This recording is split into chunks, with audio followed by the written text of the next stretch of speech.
first grade. Free kick in at the goalkeeper, long shot attempted. Oh!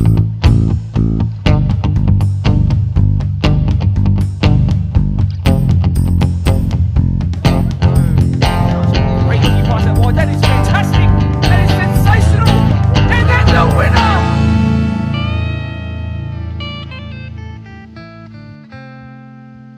Hello there, and welcome back to episode 23 of the Blacktown Football Hour podcast.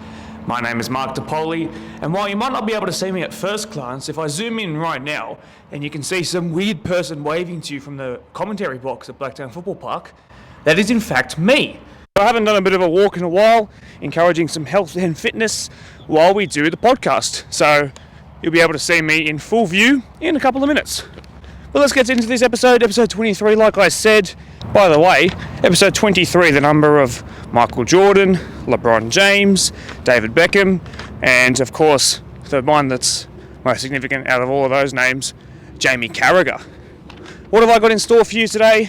Well, admittedly, this episode is very Premier League centric, as you can probably imagine right now as we head into finals and the end of the regular season at the BDSFA and Blacktown Spartans. It's very busy. I haven't been able to find too many stories for you guys, but I can promise you that next week's episode in particular will be a killer. I've got some very interesting things lined up. But for this week, it's very much an episode for the Premier League fans.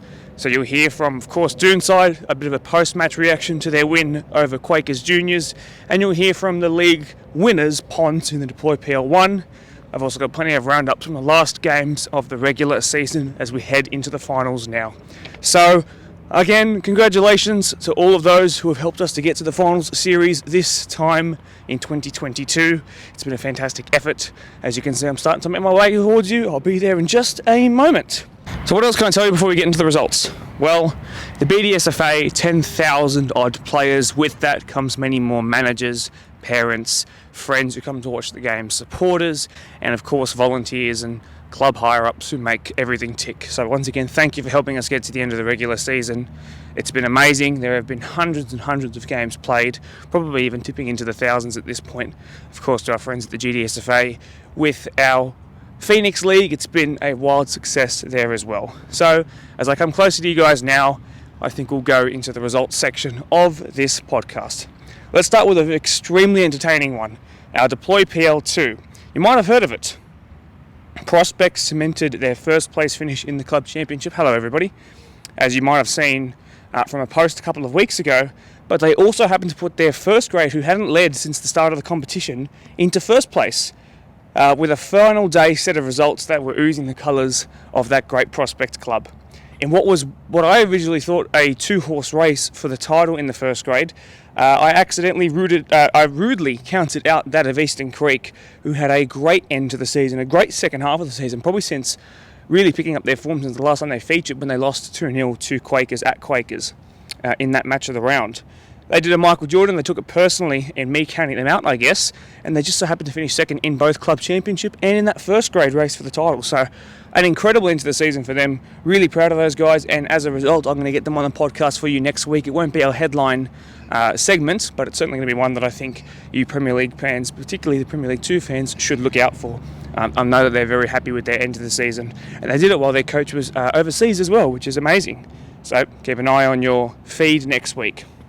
Prospect obviously won their game. It was a 1-0 win over Glenwood, so they snapped everything up.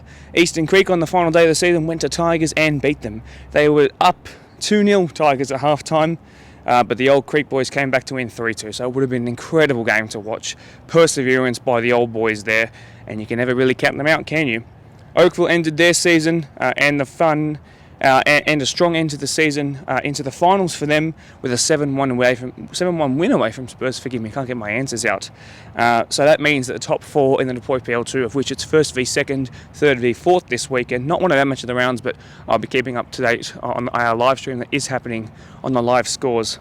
Really sensational from everybody involved, and at Oakville, who have had a difficult season for many reasons off of the pitch for all of their teams, but of course of their Premier League in particular. 7-1 win to end the season ahead of the final series is very, very good. So they'll be up against Quakers, who perhaps people didn't expect, having been first for so much of the season. Minchinbury also ended their season as best of the rest with a 3-0 win over St Pat's. Congrats to their coach and their squad. Our AYL had a bye, so we can move on to our all-age women's 1 division, which also wrapped up over the weekend.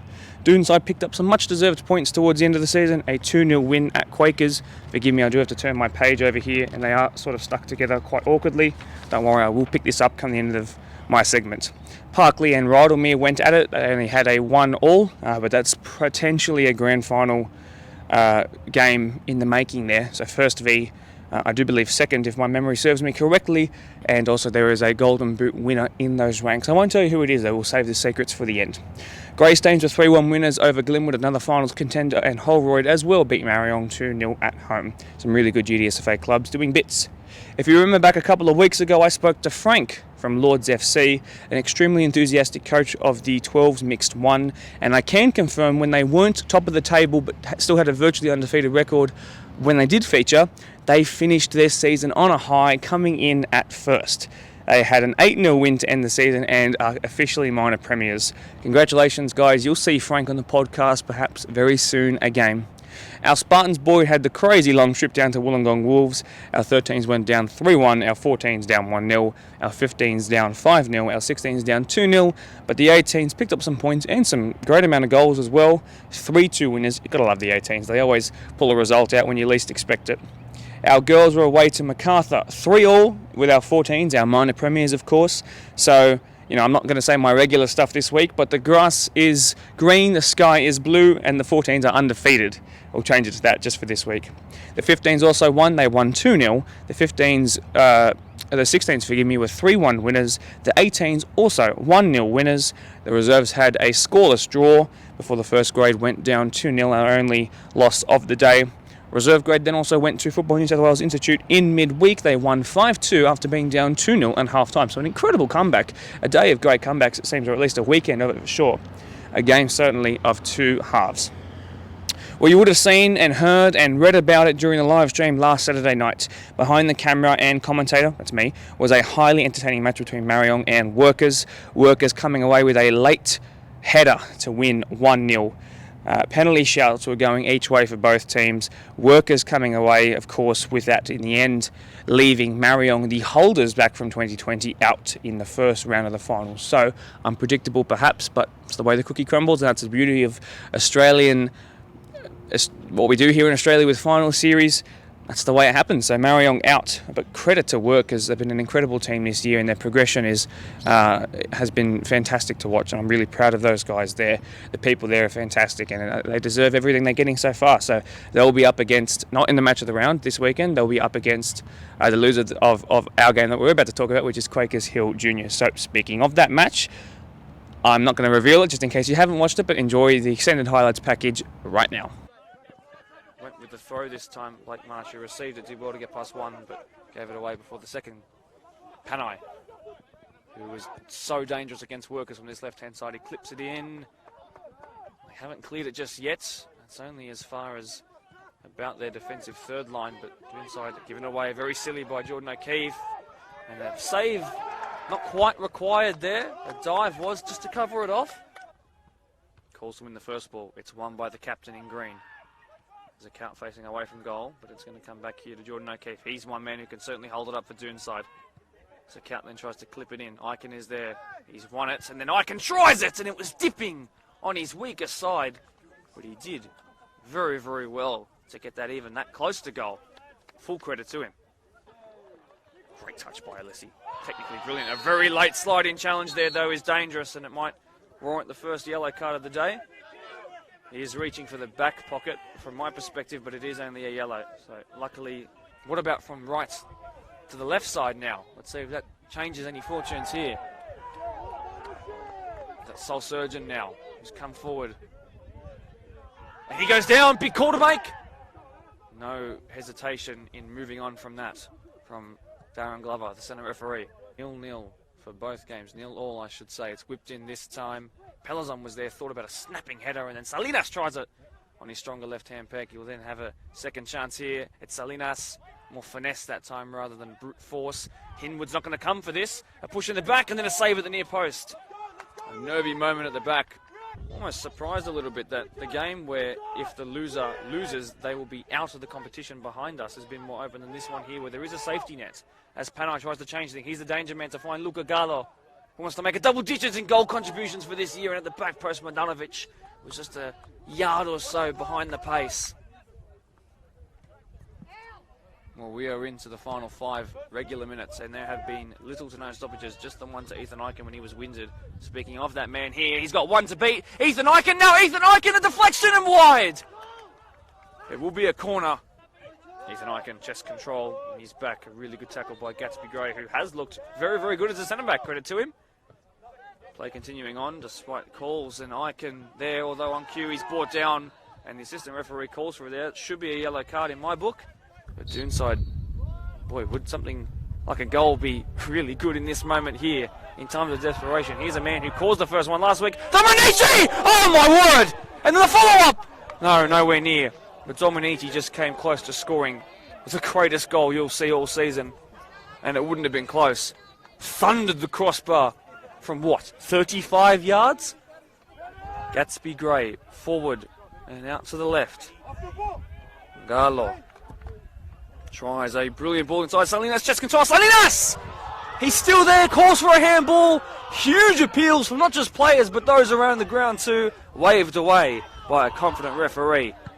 Another talking point there. A moment for you to scroll back. A great kick out of the hands by Hinwood, but one bounce and it goes to his opposite, number 1. There's plays in the box, 3 of them. In it comes towards the deepest. It's cleared initially by Solsogen, who then puts a big tackle in on the back. And that's a moment there where I thought O'Keefe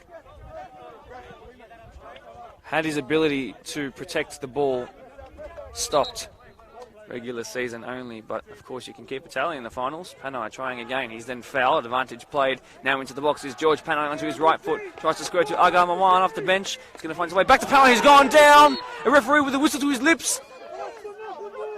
And it's a free kick in the opposite direction. Jake Taylor, Coy coming together in a huge collision there. A shin pad breaker, that was for sure. Blake March. What a good looking ball that is. Ethan Eichen's got some space to shoot and he couldn't get it off though. Funded the club, by the way, in a truly amazing way. That ball's put into a dangerous area and it's cleared and came to Agar Mawan, and Zwerab didn't know much about it, but in standing still he cleared it. Gone towards the back stick. Coy is there. He flicked it away from goal though, unfortunately. Is there a chance to counter-attack here for Doonside, who again have not made a sub just yet for a team that runs so many miles, as a goal is scored behind us. George Panay now. This one, it looks like he's only just come back for the way he's played today. I'm sure he'll get a chance and bury it though. That's the nature of course, Jordan O'Keefe. There's a player down in Quakers colours, and Quakers are going to stop play. Agar Mawan is there. George Panay tries to find Mawan. And Mawan, and the little deflection off the feet. Sometimes they can go through the legs and into the back of the net, but not this time. Zakalt is almost 2 Doonside players competing for it, and they couldn't win it though. George Panay, not the man you want to give it to when in space.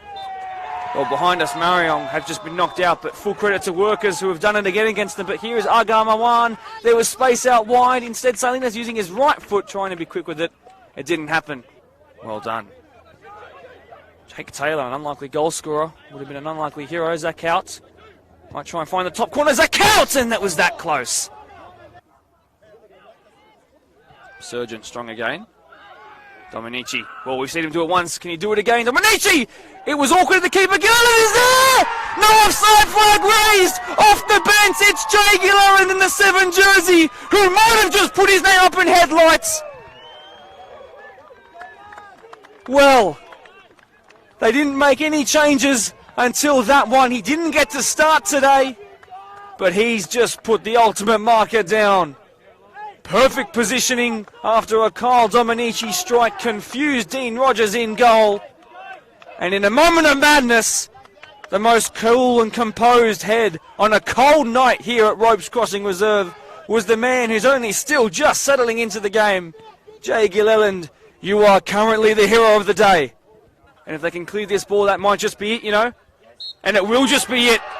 Doonside, 1 win now from a grand final. The team who have such a good story 3 times winners before Quakers Juniors took it off them in 2018. They then dropped down, came first, opted to stay down, then did it again, came back up, and the investment in youth, the trust in the system, has proved to work wonders here. A game where both teams, but particularly Doonside, were happy to sit back and make sure they didn't concede the first goal. I think the first goal was the one that was I was saying the whole time. It was going to be the one that decided the majority of the sort of momentum in that match. And even though Quakers were pushing their fullbacks on a little bit higher, which is a tactic that everybody seems to use, it was in fact those who wear the colours of Manly Sea Eagles who did it better and got the winner. They just didn't happen to mark Jake Leland as he came off the bench and scored the only goal of the game. The only goal in 10 minutes under 2 hours. Of course, we played 10 minutes instead of 15 minutes into our extra time. That's the way it is, and they came out the better of it. Really, really high levels of fitness coming out of Glendenning Reserve. So congratulations to Doonside, who will again feature in this podcast and also in the match of the round this weekend.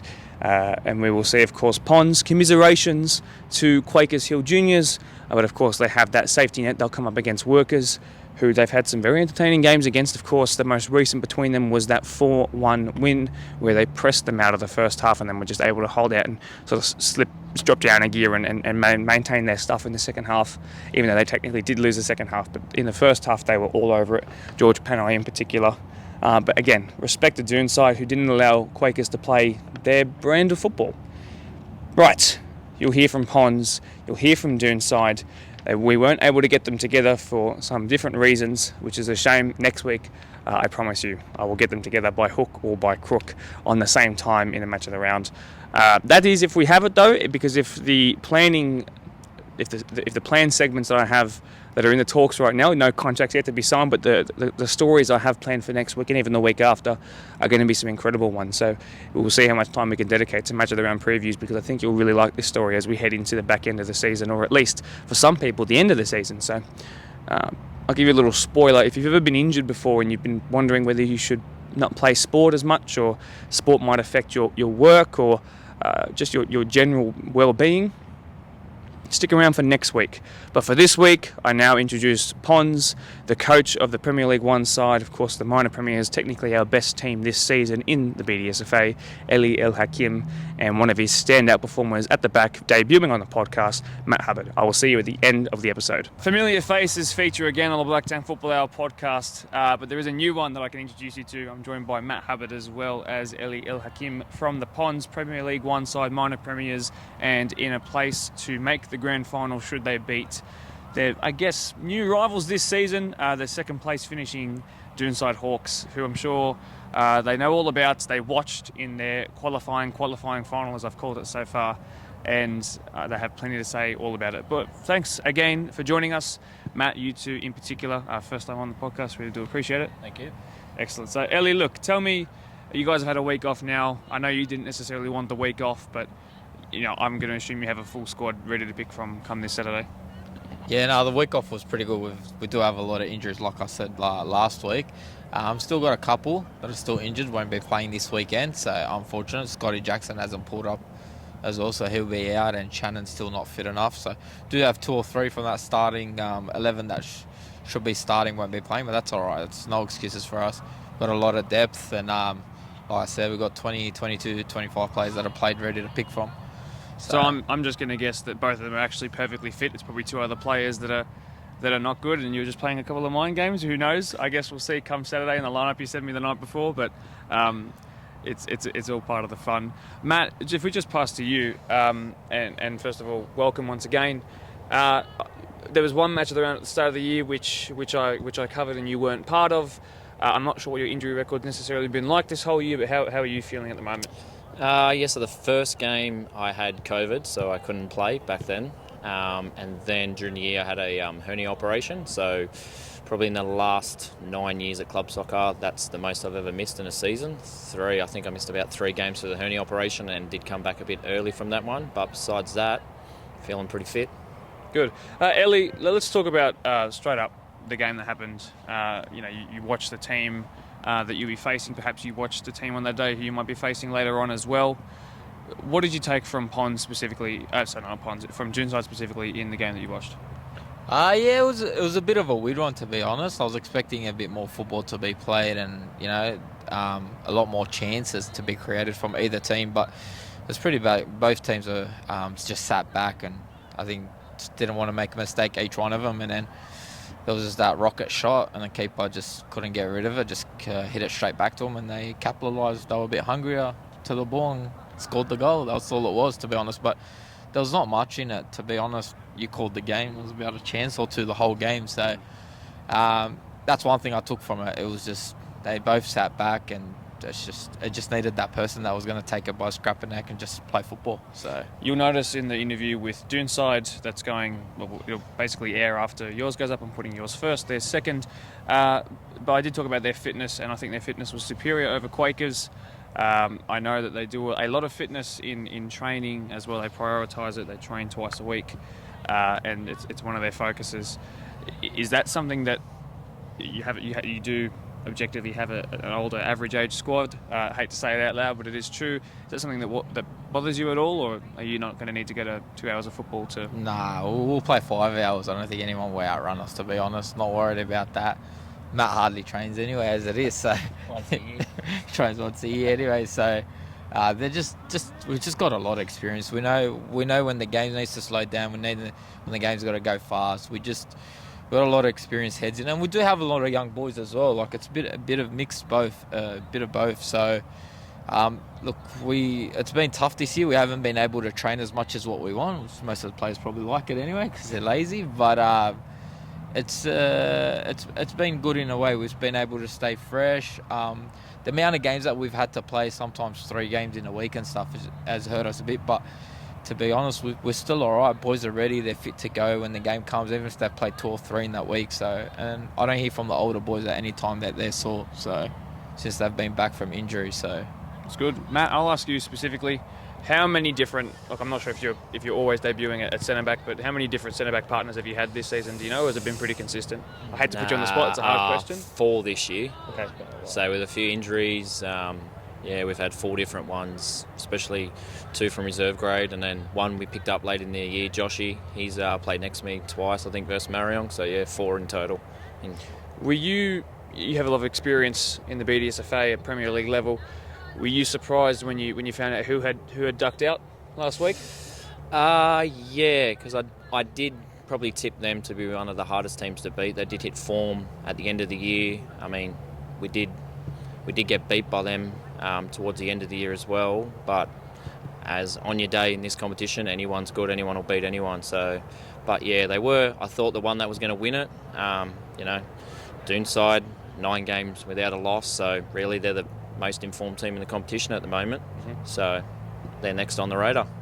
Have you played all of the games against Doonside this year? No, I didn't play both. Okay. So the first game, I think we won 3-1. Ellie wasn't there either. I think we maybe had 2 or 3 normal first grades out, and then we played them 3 days later and got beat 3-0. And I think out of that starting 11, including myself, we would have had 6 out that day. So it's a big changeover in 3 days. So what you're telling me is you're not going to be there on Saturday. You're just going to go back on holiday, and that's the sort of good luck charm against Doonside, I guess. I actually won't be there. You actually won't be there? Where are you? It's my sister's engagement. Oh, So he's busy. can't Okay, miss that. so I guess the good luck charm is back. Matt, you're obviously a former player of the opposition this weekend of Doonside. Let's talk a little bit about that. What year did you first move there? What are some of the players that we might recognise from 2022 who were there at the time? Jaden, so back, I think I've been Ponds the last 4 years, but before that Jaden was still there. And maybe 1 or 2 others were in reserve grade, but I mean, pretty much when we went on that run at Doonside, we pretty much had the same team for 5 years. I think we might have had 1 or 2 changes, but yeah, everyone was pretty much there. And we only used really Jaden, that's their captain now in first grade. So talk to me about your time there from a success point of view. You guys had 3 in a row. And that's very interesting. It's very difficult to do a 3-peat, but it is possible, as we've seen in years and years gone by. What was key to keeping success up for 3 years? Not training. Well, it's a difficult one because back then we had some quality players like we had Craig O'Donoghue, we had Roger Gattolini that still to this day, if he played Premier League, he'd still be one of the best players in the competition. We had some gifted players. I think in our starting 11 back then, we only had 11, probably 10 come back from playing, reps their whole life. Mm-hmm. So we didn't really have to train that often because we were, a lot of older boys, but they just knew how to win. But, back then you get a lot of momentum. For example, like Doonside now, 9 in a row. It's when you've got your luck's on your side. We had a lot of luck back then too. Some games there we only had 6 players and would use, reserve grade after they've played a whole game. So, but I mean, the competition's stronger now than what it was back then. Back then we, one season scored over 100 goals in a season. Went on to win champions of champions. So I think we won like 28 games or something undefeated. So you wouldn't say that today, no, by any team. That's a pretty good record. So ahead of this weekend, we're at Mariong Park, which is obviously not Mariong's home ground. It's Blacktown Premier Spurs' home ground. I'm not sure how many times you guys would have actually played there, considering that Spurs aren't in the first division now. But you've also got the third, you've got Quakers versus Workers happening as well next year. I asked this question to Doonside, so I may as well ask it to you as well. The game between Mariong and Workers was so loud on the weekend, to the point where I was turning around and watching every penalty shout, and it almost distracted me. Are you the kind of... I mean, you wouldn't even be there, to be fair. Yeah. Do you reckon any of the boys on the bench are going to be distracted by the game behind, or are you going to be all right? No, we'll be all right. We actually 4 years ago, the year that was it 3 years ago, whatever, the year that we won it, we actually played at that ground on Davis Road. There you go. And we played Mariong there. That was the first one we actually won. We went for a shot to the grand final. Back it was the top 4. So we have played there before. So it is a good ground for us. It's a wide pitch. It's very big. So it suits us really well. But yeah, we were at the game and it was crazy. The other game was just like, it's sudden death, it had a bit more entertainment to it. But the other one, it's like they both had a second chance, so it wasn't as thing. But as well, it's the football that they played as well. Everyone was watching the other game. So it's, if you play good football and you're hungry and you're loud and I'm hoping that's what my team brings on Saturday, then everyone's eyes will be on our game. For sure. In terms of, I've lost my question for a second. What was I going to say? Forgive me, this has never happened before. In terms of actually seeing Mariong go out, I know you had tipped them for a couple of weeks to be there, and you said you even wanted to play them to a certain extent. For you, I asked Matt before, I guess, but for you, is there an element of disappointment about that, or is it just another team that's been checked off the list and you aim to do that again this weekend, or at least towards that? You know what, to be honest, we are big rivals, but we do have a good bond with, after the game we went and just spoke to them, and we felt we felt a bit sad for them, because it's been a rival for the last 3-4 years, and we would have loved to be playing them in that grand final. It would have been an amazing thing just to settle at one each, like I said last week. But yeah, so I felt for them because it was unlucky. It was one goal header that went in, and it was just, that's what happens. Throughout the year, you lose a couple of games, you put yourself in that situation. And I did speak to their coach, Kev, after, and he said the same thing. It's just, he goes, we put ourselves in this position, which was unfortunate. But like I said, in a way, when game day comes, it does not matter who we play. It's just, it doesn't matter. Everything's out the book. We're just focused. We're hungry. We just want to win that game and continue our journey to get that cup. Sure. It's actually been 3 years to the day. I got a little memory notification about it on my social media today. Since you guys won in a penalty shootout against your old rivals, I guess. Obviously can't repeat that fixture this year, but it did happen the year after as well in 2020. So if you go back to that game, that 2019 win, when you guys became premiers for the first time with this sort of core squad, that being 3 years ago to the day, what do you sort of remember about that game and it going to penalties? Are you guys confident in a situation should things go to penalties this weekend? Yeah, well, all I could remember is it was to be honest, it was something we've been building for 2-3 years, and then Matty and Scotty and Brendo and Jacko all came over that year and just sort of made our team that much stronger. And then we were there that day, and I just, in the back of my mind, when I had these boys were playing, and I think Brad was coaching, I was his assistant back then. You just know their experience. We just know whatever that day came, we were going to win. I just knew the deeper the game won, the deeper these guys. They're just so experienced. They've played 3, 4, 5, some of them 6 grand finals. So it was like they just know the job that they got to do. So, and same thing comes this week if it goes that deep, and I don't think it will. Like, we're confident within ourselves that we'll get a result within the 90 minutes. But if it does have to go to that state, we're very confident with our ability, the experience that we got, and the boys know what they got to do. Like, they haven't been the best defensive team for the last 4 or 5 years for no reason. And even back, if you take them to Doonside days, it's probably the last 10 years they've been best defensive unit in the back. So very confident if we go to that. We're going to prep. Obviously, we're training tonight, so we'll be prepping just in case that does go to that. But obviously, our main focus is we're not going to go that far. So that's the goal. The old saying, "Attack wins you games, defense wins you titles." I guess it's coming true here in the most formidable way possible. So certainly some bite to back up the bark. In terms of this weekend, you said you wanted to win inside 90 minutes. I'm sure that's the expectation, that's the goal. Doonside have just played, well, not quite 2 hours, but just 10 minutes under that, an hour 50 of football, and not conceded a goal against a team who I think was second for goal scoring, or equal second for goal scoring this year. And they do have a very good record, and they won their most recent game against you, which is, I'm not saying it's a disservice to you or it hinders you, but I think it does good things for them, and they're a young squad, and that certainly plays on the mental aspects a bit better for them. You go into this game this week, and I want to know what your predictions are and how you're going to win. Well, our prediction, obviously, every game we go into, we win. Of course. So, look, it's not going to be like all the other games probably that we've won. We've won comfortably. I think they will come out hungry. A couple of their old boys, they want to make a point as well. So it's there. And to be honest, they're confident from what I've been watching them. They think they can win the whole comp. They don't care who's in front of their face. But I think this week it'll be a different opposition that they'll face in front of them. So we don't want to talk too much. We'll see on the weekend what happens before it bites us back. But I'm definitely confident in what we've got planned, and I don't want to say too much. That people don't know what's coming to them. So we'll see what happens. Matt, for you, old club, not going to there, I guess, but you have played against them for many years now. It's not quite so fresh or so raw. I'd assume you still have a lot of friends there, but how deep is the desire to put one back on your old club, once again? They haven't been here for all the years that you've been playing for Ponds. They went down and they've had to come and make their way back up. But they have done it hard in a way. I guess, 8 of us walked out in one go, and they have done well to get back to where they are now. But, I couldn't care if it's Doonside, Workers, Marion. At the end of the day, they're a team to me, so we're going to go out there and beat everyone that's in front of us. So couldn't care if I've played there my whole life, kind of thing. At the end of the day, if I walk out on that park, I want to win the game. Don't care if mates are on the field or not. After the game, we can be mates on the field. I want to win.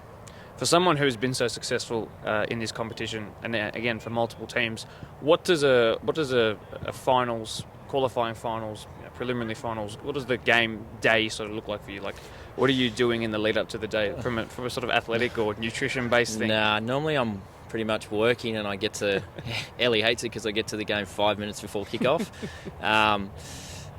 We got someone like Breno that turns up 5 minutes before, so it's hard on Ellie to, get the team prepared. But this week I have off, it's kind of the same. Got 3 kids, wake up, play with them all day, and then, at the end of the day, we kick off at 5 this week, so I will be there on time this week. I'll get there at 4 o'clock, keep Ellie happy. But, when I was younger, I used to make sure I eat the certain foods before a game back in my rep days, but now it's just whatever goes in the body, and yeah, I'll still run around for 90 minutes. Good. I'm guessing it's a formula that's worked for many years. Maybe one final question to both of you. In terms of what you notice with squad chemistry and sort of the collective desire to win, is it the same as years gone by? Is it just as much as when you guys were winners in 2019 and came so close, for example, the year after? No, I think this year's better. It was good back in 2019, everyone got on, but there's a good group of boys there at the moment. Everyone gets on. The boys, most of the boys go out. My age, but I don't go out. But them younger boys are out every week partying together after every game. So, Lockie Nixon's leading the way. He's the party animal in the team. And we got, Mr. Ibby, Mr. Yellow Card, never gets suspended. So it's good, good team bonding there. You got your own Casemiro. Ellie, last question for you. I know you won't be there, but is there a way you're going to be watching along? Because obviously there's a pretty simple way. You can just go to our Facebook page, of course, and click on a cheeky old live stream. But are you going to find time to tune in? Yeah, I'll go. My thing doesn't start till 7, but I might be there to start off and just head off. Or if it's going to be too hard and I'm going to have to hear a lot from my family, then I'll just have to just go straight out. But obviously, like, your sisters get engaged, so you got to be there. Family comes first always. But these guys are my second family anyway, so I'll be there. I'll cheer them on. I'll get them all prepared the best that I can for that day. And like I said, they know what they got to do. With me there or not, these boys are very experienced. They're leaders, like Matt and stuff like that. I don't really need to tell them much. You know, they know what they got to do. So, and then the young boys thrive off these boys and that young energy. And like how you just asked, this year's chemistry has been the best that we've ever had, to be honest, because we've used so many players this year. So a lot of boys that some of the first boys would have not played with a lot in recent years have all come up to play this year, and it's just made our group tighter. And then when I was saying who to train, specific people to train, like I had 23 players to train tonight that a possibility that could start that 11. So it's really good. Take 2 or 3 that are still injured, which it is what it is, but it doesn't matter. Everyone that plays on Saturday is good enough to bring that win home. For sure. Best defensive record, best attacking record as well, minor premiers. Huge congratulations to you guys, by the way, on doing what you're doing, and I wish you all the best of luck into the Saturday. I'm going to assume you're going to be then turning up in a suit, which is going to look fantastic if you do happen to be around while the camera's still on for any of it. So I'm excited to see what happens this Saturday. I'm really, really keen. Thanks a lot. Really appreciate it. Yep, appreciate it. Thanks very much. Well done. Thank you. Well done. I'm joined once again by Glenn and Jaden Zwereb, who are the coach and captain, father and son of Doonside Hawks Premier League 1 side, a side who finished second in our regular season and just won their qualifying final, and will be facing Ponds, who will feature on this episode, or you might have already seen them actually on this episode as well. And they have twice already this season. They've won and lost. From Ponds' perspective as well, they've also won and lost. So it's very interesting, a tied head-to-head record. But we're going to be talking about their match that was live streamed, of course. It went to extra time.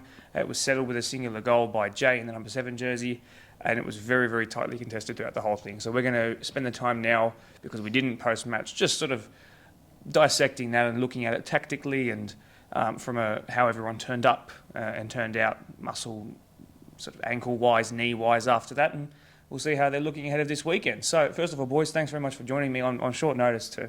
Oh, good to be here. Good to hear.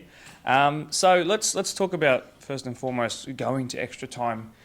It's probably been a long, long time since any club really has gone to extra time, because we've had so many delays in seasons in recent years gone by. So, how were you, from a coaching perspective, how much were you impressed by the fact that they were looking the better of the two sides come the end of the final whistle?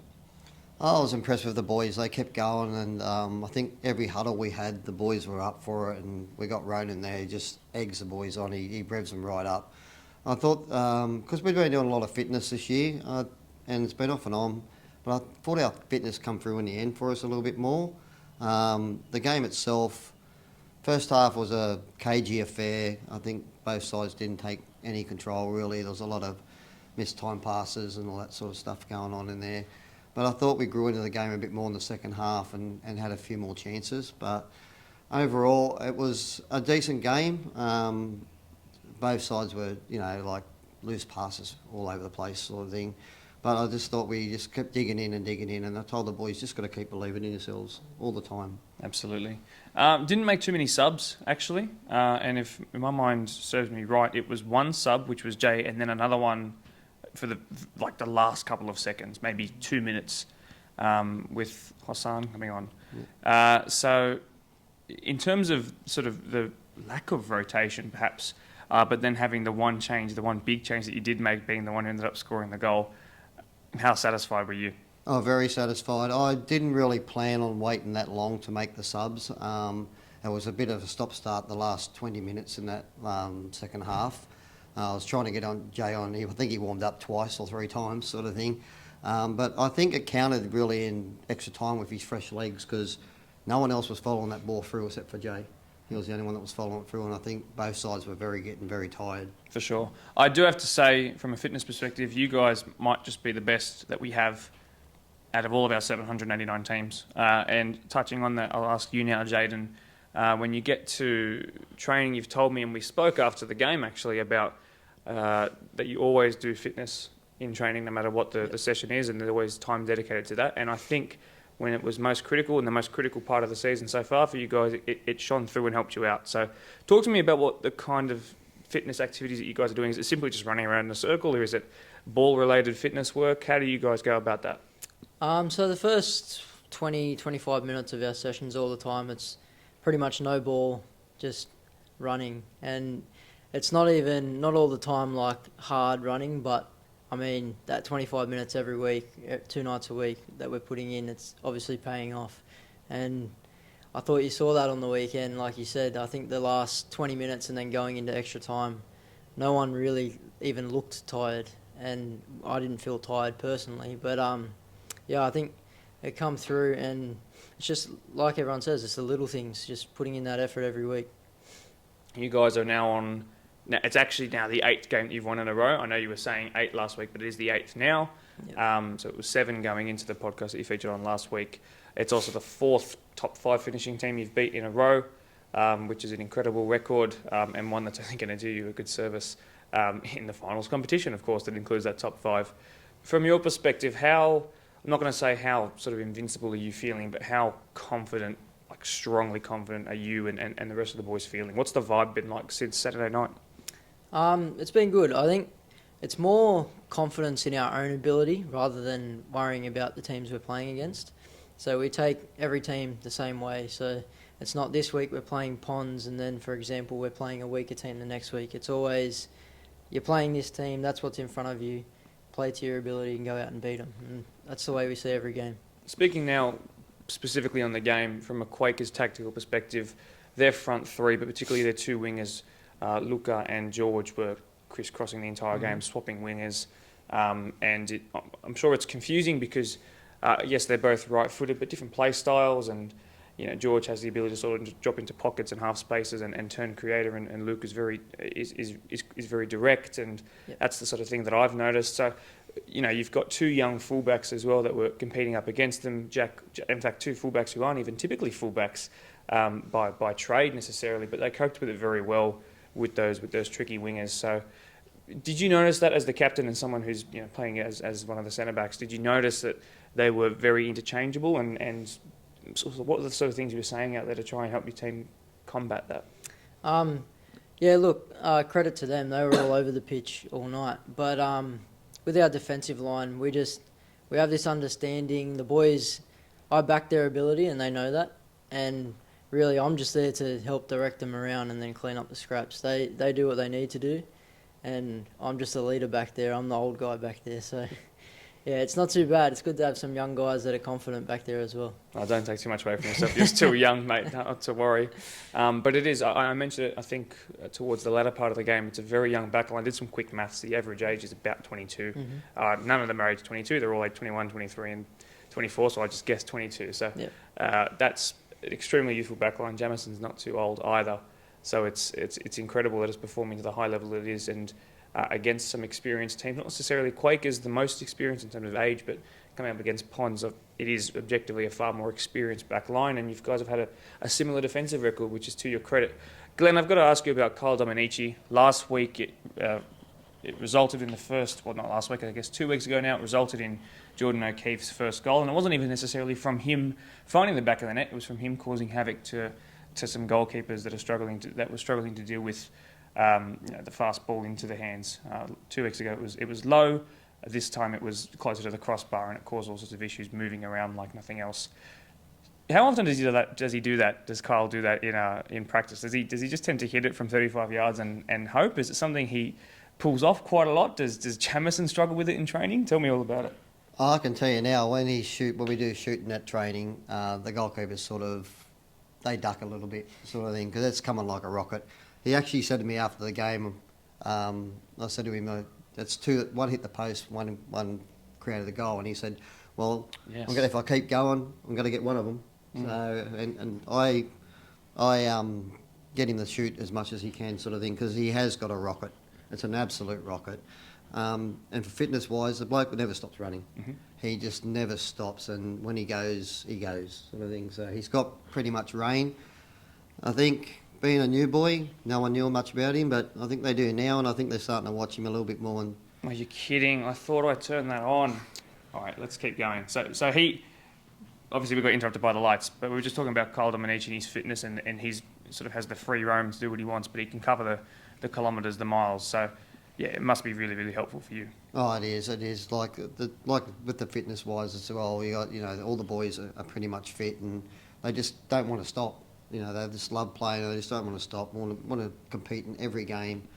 So it's a pretty fit team. It's a pretty quick team, but what's in front of us now is Ponds. They're experienced side. They're a good side, very good side. They've been at the top for a while now. They deserve to be there, and we just got to match it with them and play our best football. I've got to ask as well, now that it's happened 2 weeks in a row, and I know Ellie, the coach of Ponds, who I'm just going to tell you now, I'm going to put Ponds' segment first, even though they're recording after you guys.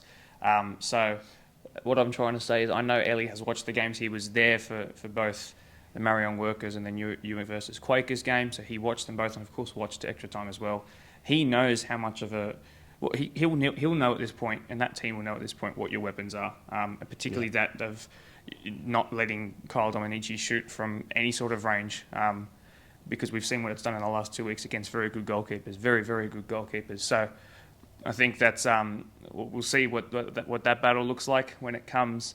From your perspective as well, around the 75-minute mark onwards, I noticed frustration creeping in. It's one of the benefits of us being planted on our scissor lift above you guys is that I can hear everything. It also means that there's definitely going to be some age restrictions put in our videos as well with some of the things that I said from all the teams and players, but that's fine. It's all part of a competitive sport. But you were getting frustrated to a point I haven't seen you necessarily before, but it was high stakes. So what was frustrating you, if you can remember? Like, there was one big outburst that I haven't noticed yet, and then from there it sort of maintained that sort of I'm a bit annoyed level. So do you remember what that first sort of thing that was annoying you was? And is that just because we were in such a high stakes moment? It's probably I'm a character on the sideline. I know it is. I know I am, and I get engrossed in the game sort of thing in a bit. So, but it was we just need to find that extra, and we're just holding on to the ball just that little bit too long. We want to play quick football, and we're just holding on to it too long. So I was trying to get the boys to move the ball quickly because I could see Quakers getting tired. So I wanted the boys to move it quickly and move them around more to get them even more tired. So it was a little bit frustrating that we weren't moving the ball quickly. But that's me. I get emotionally involved in the game, and I just want the boys to win. I just want them to win. I really do. And I just egg them on more and more and more. For sure. Sorry to interrupt you there. That's all right. Jayden, from your perspective as well, there were times in that game where it was a little bit scrappy. Perhaps the quality wasn't as high as we would have liked it to be, but I think the entertainment was through the roof, so it's fine. We've never had a stalemate up to 90 minutes. It didn't go all the way to penalty, so we don't have a stalemate technically till the final whistle, if you know what I mean. That sort of trend continues on. But could you notice that you kind of weren't creating the triangles and weren't able to find the ball that perhaps on a normal, maybe less pressure on kind of game? Did you notice that you were struggling a little bit and that Quakers were having the same sort of problems as well? Is that something you picked up on? Yeah, to be honest, I picked up on it very early. You could tell both teams were nervous. I think us more so than Quakers. They seemed to, the first half they were very fluent in some of the things they were doing. And I think at times maybe we tried to go forward too quickly or just that last pass wouldn't connect. But I think it came down to nerves. We both knew that we had weapons, and if someone made a mistake then a goal would come up. But like I said, I think it was just nerves for everybody out there. I've got to ask you as well, there was a more important game happening next to you. And for me, I was cemented right in the middle of it, and I can't lie, every break in play in your game, I was turning my head around and giving an update. And that's because I knew that there were people who perhaps didn't know until the stream went live what game was actually going to be live streamed. Of course, fourth versus fifth, and then your second versus Quakers third was playing at the same venue, Ropes Crossing Reserve. So once again, thanks to those guys for having us and keeping the lights on for so long as well. I think less so for you, Jayden, so I'll probably put this to Glenn actually, but was it a distraction having and it was a louder game from the technical area?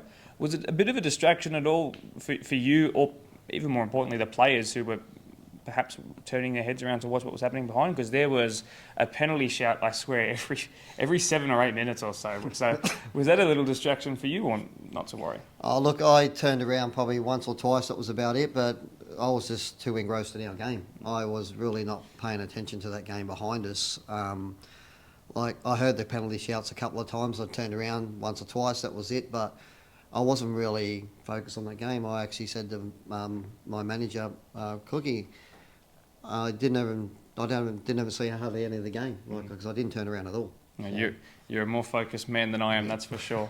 I'll ask as well now, because Ponds are coming on to record in about 2 hours, and I'm not going to get you're not going to get the chance to see it before you respond, and we weren't able to line up the two teams coming in at the same time today, so that is what it is. But I do know for a fact that Ponds have former Doonside players who are very successful at Doonside, who play there, some of them who play there now, and I think you're probably less familiar with perhaps their coaches. Maybe you might be with Jules, who I know there's a lot of mutual respect there, which is why last week works so well. Again, I can't tell you what Ponds are going to say because it hasn't happened yet, but you're facing them, you've beaten them, you've lost to them. What are you expecting from this game this weekend, and how are you going to make sure that you shut out the noise? And there will be some noise made, I can imagine, and just focus on your own game. Oh, it's going to be a tough game. They've been at the top for a while, so we know what we're going to come up against. They beat us midweek one game. We beat them on the weekend after that, and it's been a pretty tough affair. We know they're going to bring. We have to play football for 90 minutes at least. For 90 minutes, 110 minutes maybe. We'll see what happens, but we're going to have to play football, and we're going to have to stay in the game for the whole 90 minutes. We can't relax. We can't give them an inch. We just got to go out there and play our football the way we want to play it. Not worry what they're going to do. And we'll see what happens. And if the boys play the potential, anything can happen. It's finals. So, we're just got to do what we have to do to get out there. For sure. Well, in terms of as far back to the present, Doonside, and then it was Quakers Juniors, and then it was Ponds, and then it was Marion, and then we had a cancelled season, and now we're in 2022. So, who knows? It might swing back your way. It might go the way of somewhat. I mean, to be fair, the teams that are left, Workers would be the brand new one that I think would be the shock, and eventually they'll get there, I'm sure. But Doonside are no slouches and no strangers to getting to a final and being dominant in there. Now, that's sort of, we've seen in football, I think particularly in European competitions this year, how important pedigree and playing for the shirt means. I haven't really prepared you for this question, but I don't think there's any two better characters in our entire association to ask about, what Doonside Hawks means to you. So obviously your father was involved, that's Jaden's grandfather, was involved in sort of the founding of the club, and obviously you're involved and have played, and Jaden's making his own mark now. He's a 15-year servant of the club. So tell me, from an emotional perspective, what does this club mean to you? How long have you been here for, and how many hours do you reckon you've put in across so many years, and what would it mean to get Doonside back to where I'm sure you believe they belong? Oh, look, I've been at Doonside for a long time, since I was probably about 21 sort of thing. I've coached there for nearly 18 years now, sort of thing, off and on. I had the young kids when I was younger. I started coaching there when I was 16 sort of thing, helping out. But then I sort of crossed over and started playing for all my mates over there. And, I want to get back to what we had when we were playing. Like, we were mates and we turned up and watched each other play, and it was a tight-knit group, and that's what I'm trying to get back and do inside now. It means the world. Like, if we can pull it off, it'd mean a hell of a lot for us, sort of thing, being a Doonside for, all these years, sort of thing. But, yeah, it'd be a very emotional day if it ever happens. If it doesn't happen, well, we just move on and we keep going again next year. But, yeah, the club means a lot. For sure. And you've got a young team, so I can't imagine that too many of them are jumping on a ship to go elsewhere. There's still plenty of time left in the legs of the majority of your squad. Jaden, passing on to you, you've been a junior. I don't think you've played for another club, am I correct? So No, I played for Prospect. Okay, Prospect. Yeah. For how many? Okay, that's right. So 5 years I was there. There you go. So from a BDSFA perspective, though, just with Doonside, right? So it's incredible to know that you sort of developed in a big way at this club, and obviously you have a big role there now. You're involved in the social media page as well, which is fantastic, by the way. Go and check it out. Doonside Hawks Premier League, I think it's called. Nice plug. Yeah, also, I'll put a little screenshot here now as well. So, no, it's really well done actually. So I always like the stuff and share it. For you, and I know it's in the colours are in your bloodstream at this point as well. So I don't think that necessarily there are many players around you who sort of been juniors to the sort of length of time that you have. Players that have come from NPL space this year, players that have sort of been at many BDSFA clubs that have found their way here. But can you tell that there is a real strong urge from the guys around you? So maybe not that matches yours, but at least sort of lives up to the desire you have to win and they have to win. Yeah, look, I think, like Dad was saying, I think we're getting to that point where everyone's mates and we all want to turn up for each other. And it's not only like the club we want to win for, but we want to win for this team. Like, it's a real, like, not to sound cheesy, but it's a family now. Like, everyone's there for each other. I mean, we fight like a family. I saw, like you said, on the weekend there was arguments. But yeah, at the end of the day, we're all there for each other, and that's why we want to win. We want to take this comp out, and hopefully we can take a step towards doing that this weekend. For sure. You guys have a great team vibe. It just oozes out of what I can see all the way from above, and even when I'm talking to you on the sidelines before the game. So I wish you guys the best of luck, and thanks very much again for the third week in a row for joining us here and reviewing matches and previewing matches. Like I said, I wish you both the best of luck, and I can't wait to see what happens with this game. So thanks once again. Thank you. Thank you. So it's going to be a feisty one. Couldn't get the two together, which is a shame, but I think there's a bit more feeling in this one. I think there's a little bit more words, more choice words and phrases that were used. Certainly some big tackles are going to be coming in, I'm sure. There is a lot to play for. There is a safety net again, of course, to whoever doesn't win this game. The winner of Ponds versus Doonside goes straight into the grand final. The loser will play against the winner of Workers v Quakers. So we could see Doonside versus Quakers once again. You never know. It's going to be interesting. You can see I don't have anything written down for this. I'm just going off of what I'm thinking right now. I think it's going to be really tight. I think Doonside playing in a way that struggles, that makes teams struggles to play their brand of football, and it works. And they're very fit, and when they do have to play long ball football, if it comes to that, they are probably the best in the comp for it. Lots of pace in wide areas, lots of pace in behind on the last line of defence, and against Ponds that could be something that works. We've seen it work this season already, so I'm extremely excited for the live stream in 2 days' time. 5 p.m. Saturday will be from Premier Spurs' home ground. Technically it's called Marion Park, it's not the home of Marion FC, but it is in fact called that, and we will be there. Make sure you're there about 10 minutes beforehand for a bit of a pre-match spiel from yours truly. No goal of the week just yet because, once again, things have happened in midweek that have pushed it back, so it's going to be released on Friday. This podcast is going up tonight being Thursday, so do forgive me for that. But there were limited entries this week with a limited amount of games happening around the place, of course. So we are going to be doing a goal of the finals as well. We are also trying to do saves of the finals as well, so keep your phones on. If somebody's through on goal, you might get a save of the week, if not a goal of the week, so please do be recording everything that you can. Please record everything that you can, send them all through to goal@bdsfa.com. Episode 23 is coming to an end. I'll cue the outro music in just a second, but I'd like to say thank you for all your support in the episodes gone by so far, and the several episodes we still have to go in the season. The more likes that we get on these episodes, the more views that we get, the more I can do the Blacktown Football Hour podcast beyond the end of the season to wrap up as many things and uncover as many great final stories as can be. Of course, when it gets to grand finals, all the games around here at Blacktown Football Park will be recorded. So all you need to do is find the minute that the goal or save or moment that you want to send in and consider as a goal or save of the week or goal or save of the finals. Please do it. Let me know. You know the email. Cue the outro music. We'll see you for episode 24 this time next week. Bye-bye.